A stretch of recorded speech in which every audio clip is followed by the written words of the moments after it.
En muchas de las ocasiones, cuando llegamos a un lugar, encontramos las historias. Te comienzan a platicar. Muchas veces nos quedamos sorprendidos, pero otras veces no las creemos. Pero vamos, nos enteramos. Y cuando estás ahí, ¿qué has encontrado? Pues mira, a veces he ido sin expectativas y he encontrado cosas. Y a veces he ido con expectativas y no he encontrado nada. La cuestión es que, independientemente de que uno crea o no en este tipo de historias o en la interpretación que le podamos dar, que son muchas, dependiendo de la cultura de cada uno y su sistema de creencias, una experiencia siempre es real, porque estamos hablando de la experiencia, no de la interpretación. Siempre va a ser real. Por eso John Mack, gran psiquiatra, escribió un libro sobre abducidos e hizo un protocolo de tratamiento para el tema de los abducidos, que como él bien investigó no tenían ningún trasfondo de otra patología psiquiátrica ni nada parecido, y no se metió en si los habían abducido extraterrestres o no los habían abducidos, sino que se centró en la experiencia. Y esto es importante, porque las experiencias, cuando uno ve un fantasma o cuando te están contando un caso poltergeist, ya sea individual o colectivo o una abducción, es importante porque nos dice muchísimo de nosotros como personas a nivel psicológico, pero también a nivel de sociedad y a nivel antropológico. Mira, un dato importante. Nosotros somos Homo sapiens y tenemos un cerebro de Homo sapiens. Nuestro cerebro está ensamblado para tener estados alterados de conciencia, conectar con otros niveles de mente, otras realidades. Eso significa que hemos evolucionado para tenerlas. Eso significa que son adaptativas, que las necesitamos para sobrevivir, para salir adelante, para enfrentarnos al trauma, al duelo, a la muerte de nuestros seres queridos, a muchas cosas. Claro, desde luego. Muy bien. Dentro de todo este trabajo que has realizado, ¿es solamente estar en el lugar de los hechos? ¿Solamente es entrevistar o es con toda esa información matizarlo para presentárselo a la gente y se vaya sensibilizando con esos temas de las otras realidades, que para muchos es importante y para muchos otros ya están inventando todo, eso no sirve? Pues mira, yo siempre dejo que el lector, el público, la audiencia saque sus propias conclusiones. Yo tampoco me decanto de un lado ni de otro, no pretendo adoctrinar a nadie. Creo que en cada uno de los libros, en cada una de las investigaciones, cuando hablamos de la Ouija, cuando hablamos de muñecos malditos, cuando hablamos de abducidos, de objetos malditos, de lugares embrujados, brujería, ¿no? Al final nos estamos mirando a un espejo. Creo que cada uno de estos fenómenos es una forma extraordinaria y fascinante en la que uno puede llegar a conectar con la parte más oculta de su inconsciente, y son formas también de conocerse a uno mismo, ¿no? Y creo que ese es el valor, ¿no? El poder conectar con la gente de esa manera, que cada uno obviamente lo va a interpretar a su manera, a su modo. Claro, ¿qué consideras que haga falta dentro de la investigación y divulgación?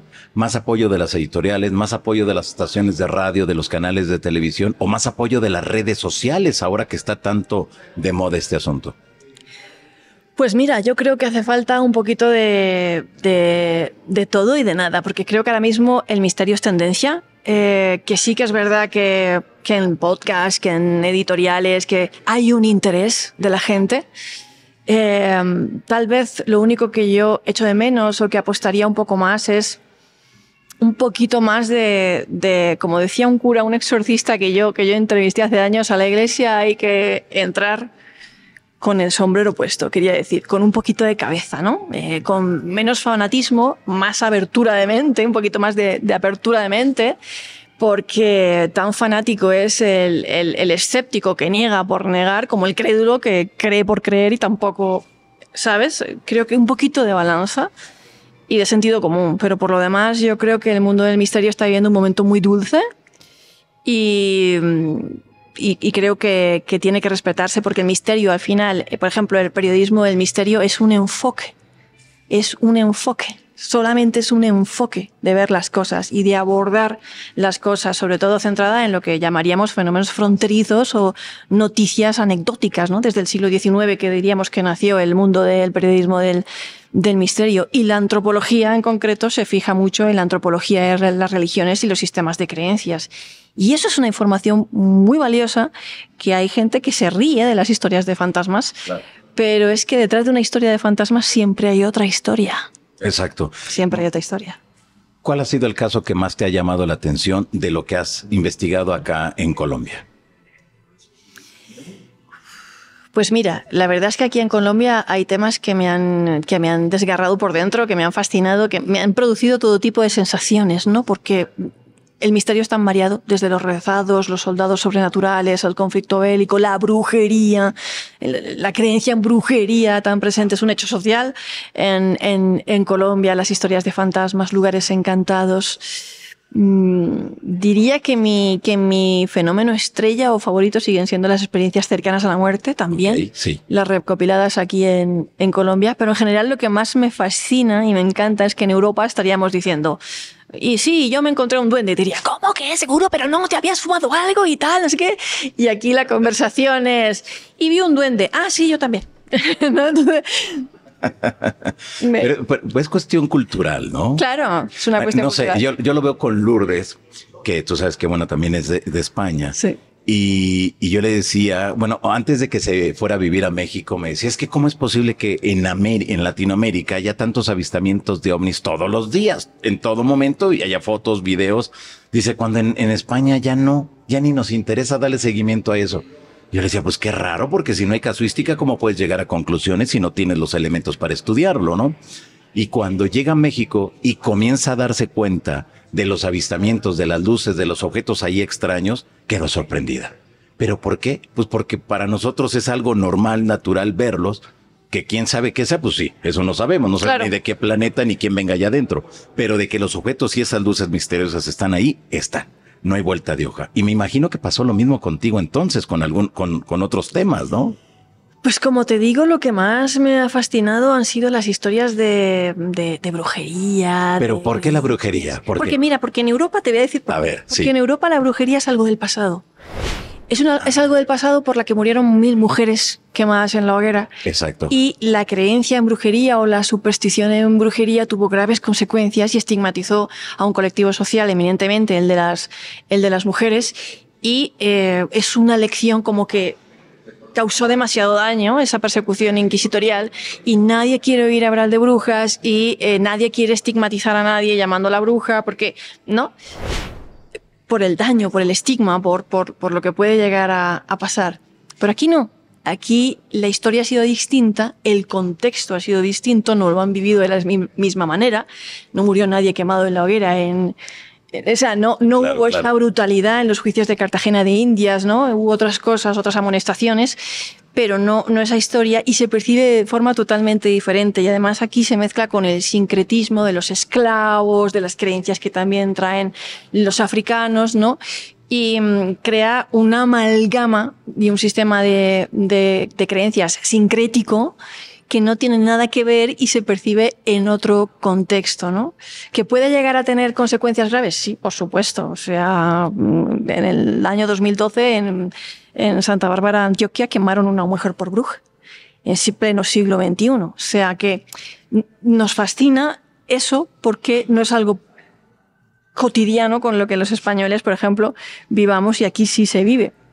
Pero a mí me han contado historias de, no, sí, y agarramos a un gato y lo atamos a la pata de la cama y al día siguiente era una mujer. Ya. Sí.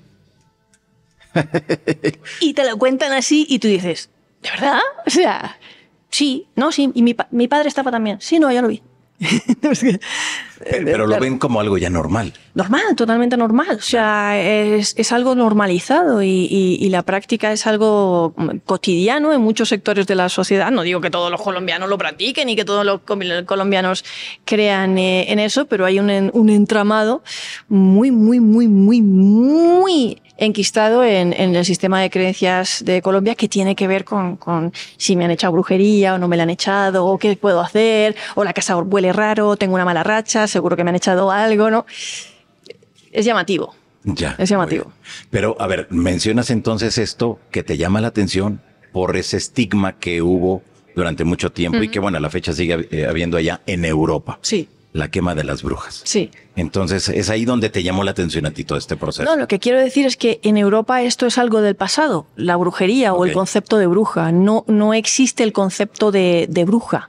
En todo caso, sí puedes encontrar el rastro del concepto de curandero, curandera, una persona que tiene cierta habilidad especial para quitarte el mal de ojo, que es lo máximo que encuentras en España, ¿no?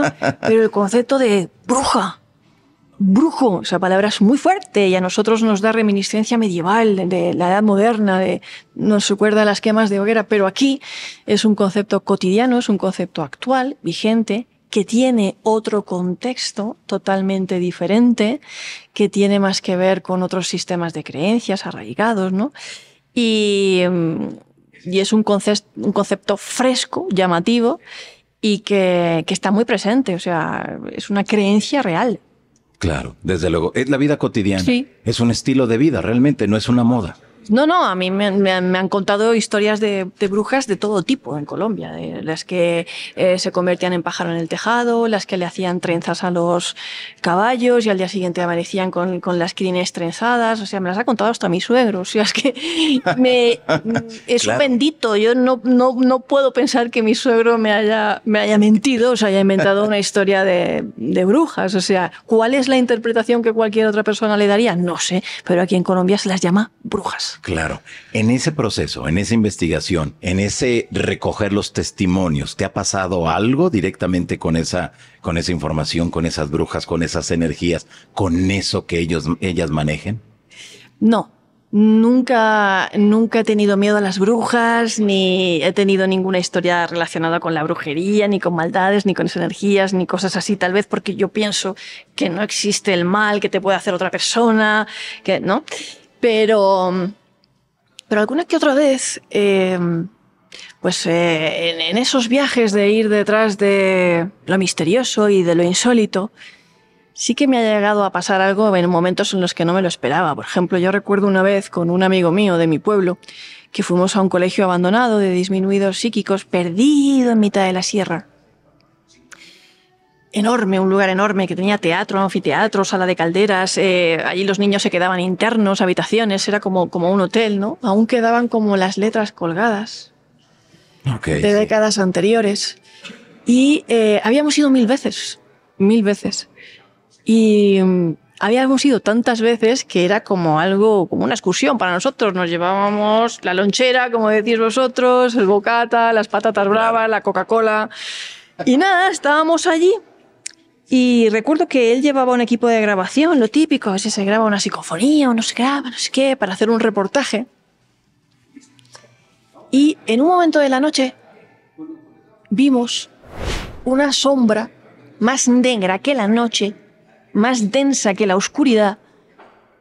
O sea, era como un ser de negrura con ojos rojos encendidos. Y el techo era muy alto, flotaba a lo alto. Y nosotros, la verdad es que, no sé, empezamos a dar todo tipo de explicaciones, a cada cual más absurda y más imposible, ¿no? Y lo vimos los dos. Y era algo que no podía estar posándose sobre nada, porque no había nada sobre lo que posarse ahí, no había ni una ventana, no había una repisa, no había nada. Era algo que flotaba, era inmenso y tenía 2 ojos rojos que nos miraban atentamente, de forma acechante y que parecía alimentarse de nuestro propio miedo. La cuestión es que nosotros regresamos a casa. Yo estaba deseando irme, él estaba deseando irse, pero yo no le decía nada porque no lo quería asustar. Pero yo estaba deseando irme, recoger todos los bártulos y llegar a casa. Claro. La cuestión es que llegamos a casa, fíjate qué extraño, Johanan. Llegamos a casa y pusimos pues la grabadora, a ver si se había grabado algo y tal. Pues no se ha grabado nada y tal. Y no sé por qué ninguno de los dos mencionó eso. Nada, o sea, como si no hubiera pasado, como si no lo hubiéramos visto, como que se nos borró. Y al cabo de los años, a mí me encargan hacer un reportaje sobre los hombres de las sombras, los Shadow People. Sí. Yo me pongo en contacto con Jason Offitt en Estados Unidos, que es el máximo investigador de los hombres de las sombras, y él empieza a decirme los 4 tipos de hombres de las sombras que existen. Y entre esos 4 tipos me dice, Y está el hombre de los ojos rojos, la sombra de los ojos rojos, que es más negra que la negrura, me dice, que te observa y se alimenta de tu propio miedo. Y entonces algo hizo aquí. Ándale, claro. Y lo recordé todo. Eso fue un momento de pánico que no te puedes ni imaginar, Johanan. Y entonces recuerdo que inmediatamente llamé a mi amigo Antonio y le dije, Antonio, ¿tú te acuerdas esa noche que estábamos en este lugar, así, así, así, que vimos una sombra de ojos rojos? Y me dijo, sí, ¿y por qué nunca hemos hablado de esto? No sé. Claro. Eso fue raro. Híjole, qué fuerte. Pero bueno, estaban en el lugar donde estaban dadas las condiciones para que sucediera eso o algo más fuerte, ¿no? Sí, estábamos en un lugar que, como digo, varias veces habíamos ido antes, que en alguna otra ocasión sí que teníamos relatos, testimonios de personas. Muchas veces habíamos ido allí, habíamos recogido ya mucho material, mucha información, muchas entrevistas, pero no era un sitio en el que yo hubiera pasado miedo particularmente, nunca. Repito, es que yo no voy con la expectativa de... Voy con un afán muy periodístico y desde fuera siempre, ¿no? Como un poquito, ¿no? Y a observar y no me lo esperaba. O sea, no tenía miedo, no tenía sugestión, no estábamos asustados, no estábamos esperando... yo no había visto una cosa así en mi vida, ni tenía referencia de los Shadow People, ni nada parecido.